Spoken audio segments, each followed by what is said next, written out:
Metro rail চলাচল নিয়ে নতুন সিদ্ধান্ত আসছে বলে জানিয়েছে Dhaka Mass Transit Company Limited DMTCL. এখন থেকে শুক্রবারও চলবে মেট্রো। খুব দ্রুত এটা কার্যকর হবে বলে জানানো হয়েছে প্রতিষ্ঠানটির পক্ষ থেকে। সোমবার ডিএমটিসিএল একাধিক কর্মকর্তা বিষয়টি নিশ্চিত করেছেন। ডিএমটিসিএল থেকে বলা হয়েছে, শুক্রবারের মেট্রো চলাচল নিয়ে এখনো ঘোষণা হয়নি, তবে লক্ষ্য হচ্ছে আগামী শুক্রবার থেকে চালু করা। সম্ভব না হলে পরের শুক্রবার থেকে বিকেলে মেট্রো রেল চলাচল করবে। উপদেষ্টার সঙ্গে বিষয়টি নিয়ে আলাপ হয়েছে। প্রতিষ্ঠানটির পক্ষ থেকে আরও বলা হয়েছে, এর মধ্যে স্টেশন কন্ট্রোলার, ট্রেন অপারেটর সহ অন্যান্য যেসব কর্মী কাজ করবেন তাদের ডিউটির জন্য রোস্টার তৈরি করার নির্দেশ দেওয়া হয়েছে।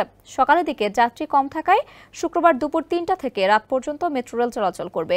ওয়ালটন ফ্যানের অ্যারোডাইনামিক ব্লেড ঘরের কোনায় কোনায় ঠান্ডা বাতাস ছড়িয়ে হাওয়া বদলে নেয়। বর্তমানে মতিঝিল থেকে মেট্রো রেলের সর্বশেষ ট্রেনটি ছাড়ে রাত ৯টা ১৩ মিনিটে, উত্তরায় পৌঁছায় রাত ৯টা ৪০ মিনিটে। আর উত্তরা থেকে সর্বশেষ ট্রেন ছাড়ে ৮টা ৩৩ মিনিটে, মতিঝিল পৌঁছায় রাত ৯টায়। সকাল থেকে রাত পর্যন্ত মেট্রো রেলের এক ট্রেনের সঙ্গে অন্য ট্রেনের চলার সময় পার্থক্য ৩ ভাগে ভাগ করা হয়েছে। Peak hour, special off peak hour ও অফ পিক আওয়ারে যথাক্রমে ৮, ১০ ও ১২ মিনিট পরপর ট্রেন চলাচল করে।